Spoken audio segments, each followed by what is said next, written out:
Friends, நம்ம மைனஸில் வந்து இன்றைக்கி என்ன நடக்கும்போது தான் பார்க்க போகிறோம். ஸோ பார்த்தீங்கன்னா, நம்ம சோழன் வந்து நிலா ரூம்குள்ளே வந்து போயிட்டு, நான் தானே உன் புருஷன், நான் உன் பெட்டில் தான் தூங்குவேன், நான் என்ன வேற ஒருத்தனா அப்படின்னு சொல்லிட்டு அந்த மாதிரி நிலா சொல்கிறாங்க. நிலா வந்து எந்திரிச்சிட்டு பயங்கரமாக வந்து கத்துறாங்க. எதுக்குங்க இப்படிலாம் பண்ணுறீங்க, குடிச்சிருக்கீங்களா வச்சிருக்கீங்களா அப்படின்ற மாதிரி நிலா வந்து சொல்கிறாங்க. உடனே நிலாவுக்கு என்ன பண்ணுறது தெரியாமல் அண்ணன் அண்ணன் சொல்லிட்டு நம்ம சேரன் வந்து கூப்பிட்றாங்க. என்னடி அண்ணன் அண்ணன் சொல்கிறேன், நான் தானே உன் புருஷன், உன் கூட தான் படுப்பேன், நான் எதுக்கு ஹாலில் போய் படுக்கணும் அப்படின்ற மாதிரி பயங்கரமாக சொல்கிறாங்க. சொன்னோன்னு பார்த்தீங்கன்னா நிலா வந்து ஒரு வழியாக வந்து கதவை திறந்து வெளியே வந்து வந்துடுறாங்க. வந்தோடனே பார்த்தீங்கன்னா சேரன் வந்து நம்ம சோழன் வந்து சாப்பு சாப்புன்னு அடிச்சிடுறாரு. ஏற்கனவே அப்படிலாம் பண்ணிகிட்டு இருக்கா, சொல்லிகிட்டே இருக்கேன் கேட்கவே மாட்டியா அப்படின்னு சொல்கிறாங்க. சரின்னு பார்த்தீங்கன்னா நைட்டு தூங்கிடுறாங்க. விடிஞ்சிருது. விடிஞ்சோன்னா பார்த்தீங்கன்னா நம்ம சோழன் வந்து எல்லாமே குடிச்சதெல்லாம் மறந்து போயிட்டு வந்து மறுபடியும் வந்து சேரன் வந்து பேசுகிறேன். என்ன தெரியாமல் ஏதோ பேசிட்டேனே, என்னை மன்னிச்சிருனே அப்படின்னு சொல்கிறாங்க. சோழன் கேட்கான், எதுக்குடா நீ இப்படிலாம் பண்ணுற, நீ என்கிட்ட பேசவே பேசாதல அப்படின்னு சொல்கிறாங்க.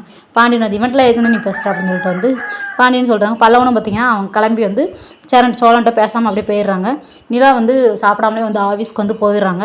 ஸோ வந்து அதுக்கப்புறம் அவங்க அப்பா வந்து வராரு. எதுக்க உனையால தான் நீ பேசி நீ ஏற்றி விட்டதுனால தான் எனக்கு எவ்வளோ பிரச்சனை, உன் பேச்சை கேட்டு நான் எவ்வளோ பிரச்சனை பண்ணி வச்சுருக்கேன் பாரு அப்படின்ற மாதிரி வந்து அவங்க அப்பா வந்து சங்க பிடிக்கிற மாதிரி ஆக்டிங் பண்ணுறாரு.